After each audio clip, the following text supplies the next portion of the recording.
No poder continuar con nuestra actividad laboral por una enfermedad o lesión está protegido por el INS. Quizás tú puedes solicitar una incapacidad permanente y que se te reconozca.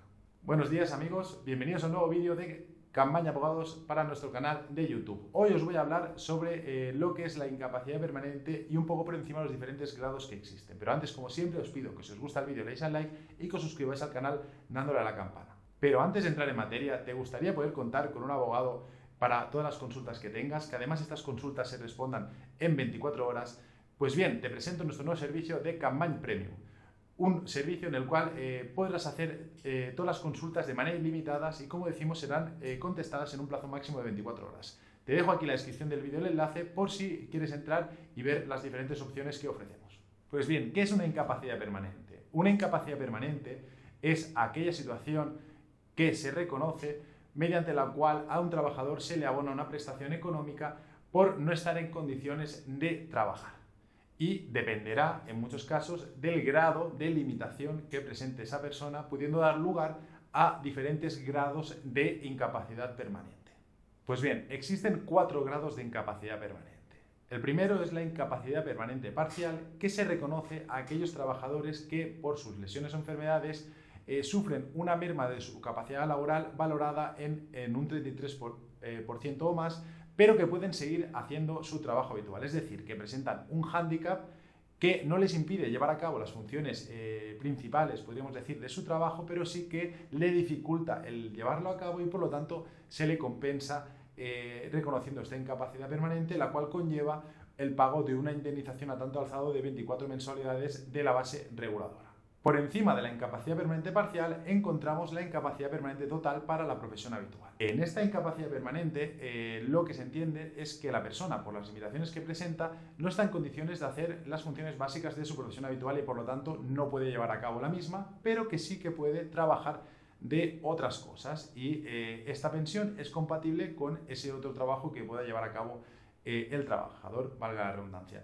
¿En qué consiste? Pues en este caso es una pensión del 55% de la base reguladora del pensionista y además, que además se puede, en determinados casos, se puede sustituir esta pensión mensual por una indemnización también a tanto alzado, que ya os hablaremos en otro vídeo. Asimismo, la incapacidad permanente total, cuando el trabajador llega a los 55 años, si no trabaja de nada más, puede solicitar que se la incrementen hasta un 75% de la base reguladora. A continuación encontramos la incapacidad permanente absoluta, que es la que se reconoce en aquellos supuestos en que el trabajador, por las limitaciones que presenta, no está en condiciones de realizar ningún tipo de actividad laboral normalizada con eficacia, con rendimiento o con la continuidad que se exige por el mercado laboral.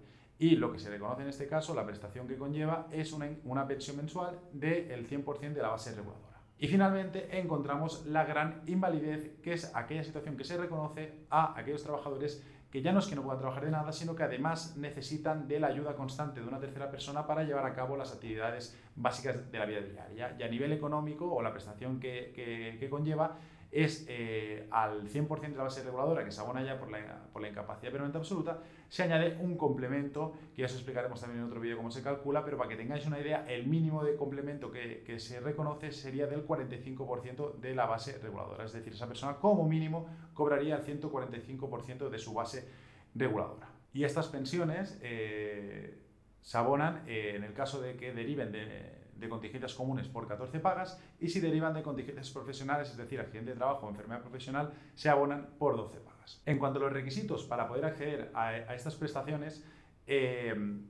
derivan un poco en función de cada grado y de la contingencia, pero por regla general podríamos decir que son el no haber llegado a la edad ordinaria de jubilación, el haber cotizado un mínimo de años en función de la edad y del tipo de prestación también, y el estar en situación de alta o asimilada, pero que, como ya veréis en diferentes vídeos en los cuales analizaremos cada uno de los grados, no siempre es una exigencia para poder acceder a dicha prestación.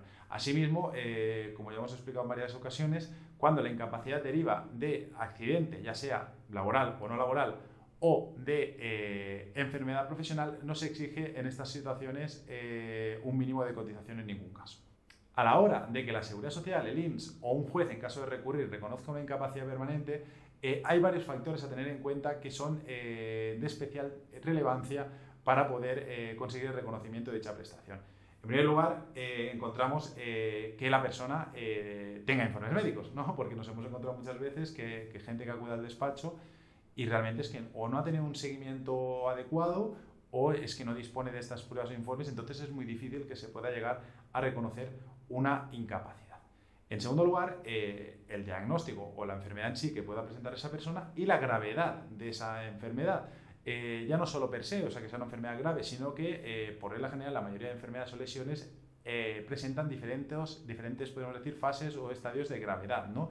Y claro, se tiene que valorar que esa persona en la situación, en el momento en que está, ya haya llegado a ese mínimo de gravedad que pueda dar lugar a una incapacidad permanente. En segundo lugar, el tiempo en el cual ya haya tenido esa enfermedad, o sea, cuánto tiempo lleva presentando esa enfermedad y los tratamientos que haya hecho, ¿no? Porque para que se reconozca una incapacidad permanente se debe entender que se han agotado las posibilidades terapéuticas al respecto de esa enfermedad y que por lo tanto ya se puede hablar que es un cuadro o unas limitaciones permanentes para diferenciarlo de la incapacidad temporal, que es lo que se conoce como la baja, ¿no? Que se reconoce en aquellos supuestos que una persona, pese a estar limitado para el trabajo, se trata de una limitación a priori temporal, ¿no? Y que con el tratamiento puede mejorar y que más adelante se puede llegar a reincorporar de nuevo a su trabajo, ¿no? Pues para que se reconozca el requisito este permanente, ¿no? De incapacidad permanente, pues se debe demostrar eso, que esa persona ya ha seguido durante varios años o meses, en función de la enfermedad, unos tratamientos, no han servido de nada y que por lo tanto podemos hablar ante limitaciones de carácter permanente, pues se trata de patologías o enfermedades ya cronificadas y en relación a las cuales previsiblemente no va a haber ninguna mejoría que pueda dar lugar a que esa persona vuelva a trabajar.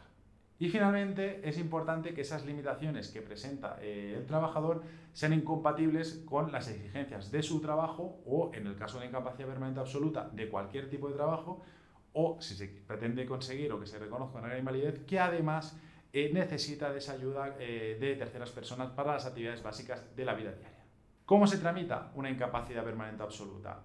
Os explico un poco por encima para que tengáis una idea de cómo funciona. En primer lugar, es aconsejable que la persona que solicita una incapacidad permanente no esté trabajando, es decir, que esté en situación de baja, incapacidad temporal, o esté en situación de desempleo. Sin embargo, también se puede solicitar estando en activo trabajando, lo que pasa es que obviamente las posibilidades de que te reconozcan la incapacidad bajan considerablemente.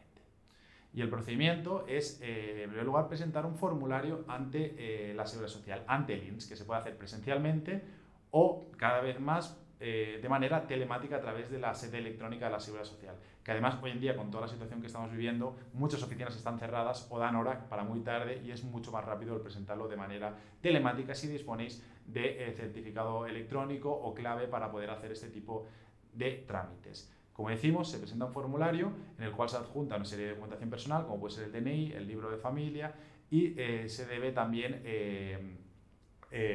indicar el número de cuenta para el caso en que os reconozcan una incapacidad, tener la Seguridad Social donde ingresaros la pensión. También es recomendable, con esta solicitud, este formulario, adjuntar los informes médicos más recientes que tengáis, sobre todo también a raíz de la situación que vivimos actualmente, porque el procedimiento habitual hasta ahora era presentar la solicitud del formulario y a partir de ahí os citaban para pasar una revisión por la inspección médica de la Seguridad Social, ¿no? Y tras esta revisión, el INS emite su resolución diciendo si os reconoce o no reconoce una incapacidad permanente. Lo que pasa es que nos estamos encontrando que ante el colapso de la inspección médica, ¿no? Y para evitar estas visitas, podríamos decir, innecesarias o priorizar una serie de visitas por encima de otras, lo que está haciendo muchas veces la Seguridad Social es que emite valoraciones sin ver presencialmente al solicitante de la incapacidad, ¿no? Ya sea con los informes que se aporten o accediendo al historial clínico de la sanidad pública. Pues por eso nosotros últimamente recomendamos adjuntar estos informes médicos y pruebas más recientes a la solicitud de incapacidad. Y como decimos, una vez llega la resolución, si no se está de acuerdo con la misma, ya sea porque no se reconoce ninguna incapacidad o porque el grado que se reconoce es inferior al que se pretende, siempre se puede presentar una reclamación previa a la Seguridad Social ante el INS y una vez esta también ha sido denegada, una demanda en el juzgado de lo social para ir a un juicio contra la Seguridad Social y que un juez reconozca esta incapacidad permanente. Y finalmente también deciros que una vez se reconoce la incapacidad se fija un plazo de revisión a partir del cual se podrá revisar esa situación de incapacidad permanente. Pues nada, espero que os haya gustado el vídeo. Si es así, que le deis al like, que os suscribáis al canal dándole a la campana y que, como siempre, tenéis a vuestra disposición en nuestra página web la herramienta del cálculo de incapacidad permanente, que os servirá para hacer una primera aproximación para ver si en vuestro caso cumplís con los requisitos para solicitar este tipo de prestación. Sin más me despido y hasta luego.